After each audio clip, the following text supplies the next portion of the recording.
इतिहासात एक असा राजा होऊन गेला ज्याने या अखंड भारतावरती राज्य करणं प्रत्यक्षात आणलं, पण शेवटी त्याने स्वतःचं मन जिंकणं निवडलं। हा राजा म्हणजे चक्रवर्ती सम्राट अशोक, मौर्य साम्राज्यातील सर्वात शक्तिशाली राजा, ज्याच्या नावाने फक्त भारत नाही तर पूर्ण आशियाखंड थरथरत होतं। आणि तो दिवस आला। सम्राट अशोकांनी कलिंगावरती हल्ला केला, युद्धही जिंकलं, पण त्या युद्धात भरपूर जण मारले गेली आणि त्या रक्ताच्या सागरात सम्राट अशोक स्वतःला हरवून गेले। आणि त्याच दिवशी सम्राट अशोकांनी तलवार सोडली आणि बुद्धांचा धम्म स्वीकारला। पण त्यांच्या कार्यकर्तीत एकही परकीय आक्रमण झालेले नाही, कारण की पूर्ण विश्वाला माहिती होतं की त्यांनी फक्त तलवार सोडलीये, तलवार चालवणं विसरले नाही।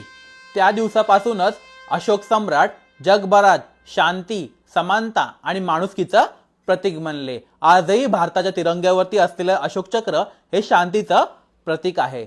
आज सम्राट अशोक जयंती निमित्त सर्वांना हार्दिक शुभेच्छा। जय हिंद, नमो बुद्धाय, जय सम्राट अशोक, जय शिवराय, जय भीम।